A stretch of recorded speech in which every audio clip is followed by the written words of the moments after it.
നമസ്കാരം. എല്ലാ U K മലയാളികൾക്കും ഗുഡ് മോർണിംഗ് യുകെയുടെ മോർണിംഗ് ന്യൂസിലേക്ക് സ്വാഗതം.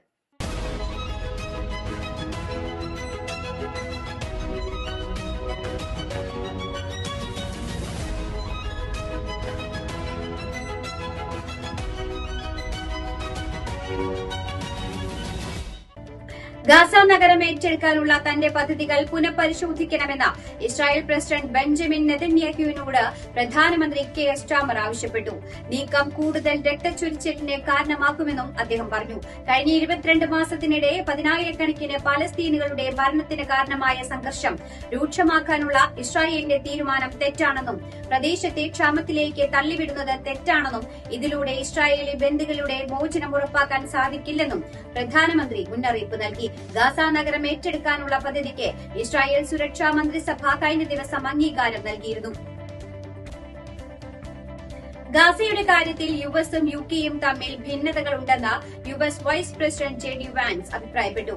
വിദേശകാര്യ സെക്രട്ടറി ഡേവിഡ് ലാമിയുമായുള്ള ഉഭയകക്ഷി കൂടിക്കാഴ്ചയ്ക്ക് മുമ്പ് മാധ്യമപ്രവർത്തകരോട് സംസാരിക്കുകയായിരുന്നു വാൻസ്.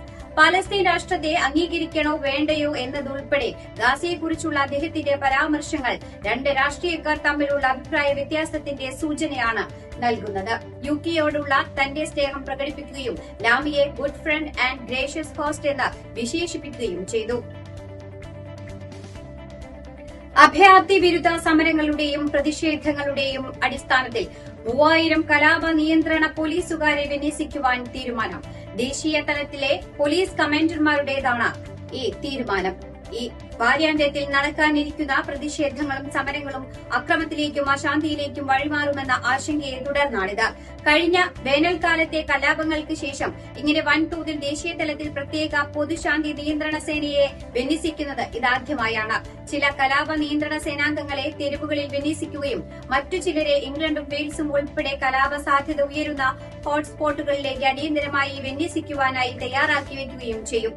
ഈ വാരാന്ത്യത്തിൽ സർക്കാർ അഭയാർത്ഥികളെ പാർപ്പിക്കുന്ന ഹോട്ടലുകളെ ലക്ഷ്യമിട്ട് കുറഞ്ഞത് 20ഓളം പ്രതിഷേധ സമരങ്ങൾ നടക്കാൻ സാധ്യതയുണ്ട് എന്നാണ് പോലീസ് നൽകുന്ന വിവരം. പുതിയ വൈദ്യുതി തൂണുകൾക്ക് സമീപം താമസിക്കുന്നവർക്ക് അടുത്ത 10 വർഷത്തേക്ക് വൈദ്യുതി ബില്ലിൽ 2500 പൌണ്ട് കിഴിവ് നൽകാനുള്ള പദ്ധതിയുമായി സർക്കാർ മുന്നോട്ട്. ശുദ്ധമായ വൈദ്യുതി പദ്ധതികൾക്കെതിരായ എതിർപ്പുകൾ ലഘൂകരിക്കുന്നതിനായാണിത്. പുതിയതോ നവീകരിച്ചതോ ആയ വൈദ്യുതി അടിസ്ഥാന സൌകര്യങ്ങളുടെ 1/2 കിലോമീറ്ററിനുള്ളിൽ താമസിക്കുന്ന കുടുംബങ്ങൾക്ക് അടുത്ത വർഷം മുതൽ വാർഷിക ഊർജ്ജ ബില്ലിൽ 250 പൌണ്ട് വരെ കിഴിവ് ലഭിക്കും. സർക്കാരിന്റെ ലക്ഷ്യങ്ങൾ കൈവരിക്കുന്നതിനു വേണ്ടി അടിസ്ഥാന സൌകര്യങ്ങളുടെ വിതരണം വേഗത്തിലാക്കുക എന്നതാണ് ഇതിലൂടെ സർക്കാർ ലക്ഷ്യമിടുന്നത്. അടുത്ത 5 വർഷത്തിനുള്ളിൽ പുതിയ പവർ ഗ്രിഡ് ഇൻഫ്രാസ്ട്രക്ചർ നിർമ്മിക്കാനാണ് യുകെ തയ്യാറെടുക്കുന്നത്. പദ്ധതി പ്രകാരം തദ്ദേശവാസികൾക്ക് ഓരോ 6 മാസത്തിലും 125 പൌണ്ട് കിഴിവ് ലഭിക്കും. ഇംഗ്ലണ്ടിന്റെ ചില ഭാഗങ്ങളിൽ അടുത്ത ആഴ്ച താപനില 30 ഡിഗ്രി സെൽഷ്യസിന് മുകളിൽ ഉയരുമെന്ന മുന്നറിയിപ്പ്. യുകെ ഹെൽത്ത് സെക്യൂരിറ്റി ഏജൻസി പുറപ്പെടുവിച്ച ഈ അലർട്ടുകൾ വടക്കുകിഴക്ക്, വടക്ക് പടിഞ്ഞാറ് എന്നിവ ഒഴികെയുള്ള എല്ലാ പ്രദേശങ്ങളെയും ബാധിക്കും. തിങ്കളാഴ്ച ഉച്ചയ്ക്ക് 12 മുതൽ ബുധനാഴ്ച വൈകിട്ട് 6 വരെ അലർട്ട് നിലനിൽക്കുന്നുണ്ട്. ഇംഗ്ലണ്ടിലും വെയിൽസിലും ചൂട് അനുഭവപ്പെടുമെന്നും ചിലയിടങ്ങളിൽ ഇടിമിന്നലിനോട് കൂടിയ മഴയ്ക്ക് സാധ്യതയുണ്ടെന്നും മെറ്റ് ഓഫീസ് അറിയിച്ചു. ഫ്ലോറിസ് കൊടുങ്കാറ്റ് നാശം വിതച്ചതിന് ശേഷമുണ്ടാകുന്ന കാലാവസ്ഥയിലുള്ള വലിയ മാറ്റമാണ് ഇത് സൂചിപ്പിക്കുന്നത്.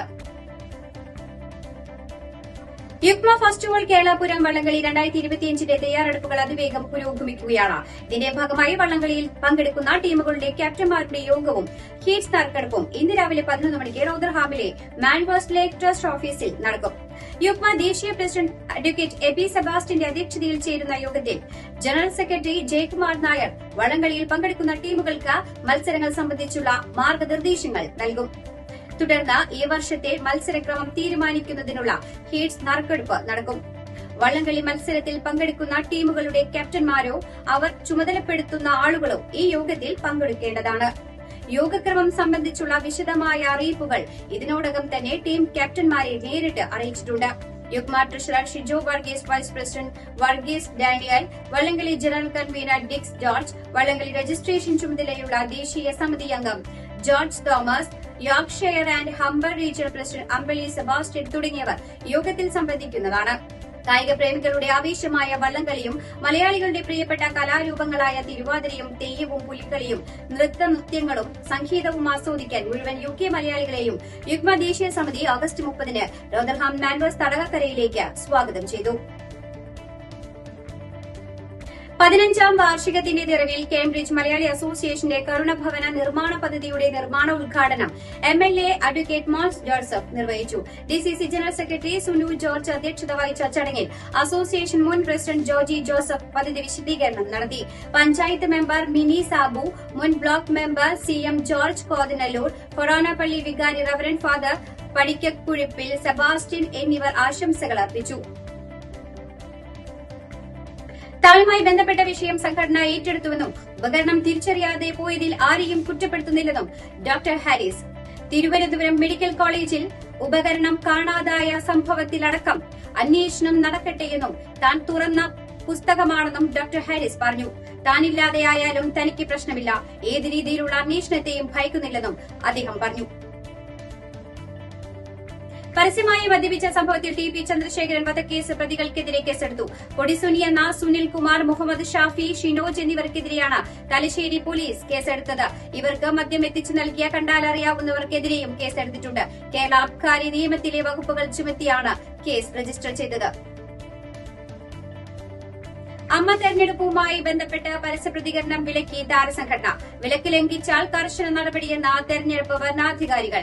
അമ്മയിലെ ആഭ്യന്തര വിഷയങ്ങൾ മാധ്യമങ്ങൾക്ക് മുന്നിൽ സംസാരിക്കരുതെന്നും അറിയിപ്പ്. തെരഞ്ഞെടുപ്പിന് ഒരാഴ്ച മാത്രം ബാക്കി നിൽക്കെയാണ് മുന്നറിയിപ്പ്. ഇതോടുകൂടി വാർത്താ ബുള്ളറ്റിൻ ഇവിടെ അവസാനിക്കുകയാണ്. എല്ലാ പ്രേക്ഷകർക്കും നല്ലൊരു ദിനം ആശംസിക്കുന്നു. കൂടുതൽ വാർത്തകളുമായി നാളെ കണ്ടുമുട്ടാം. എല്ലാവർക്കും നന്ദി, നമസ്കാരം.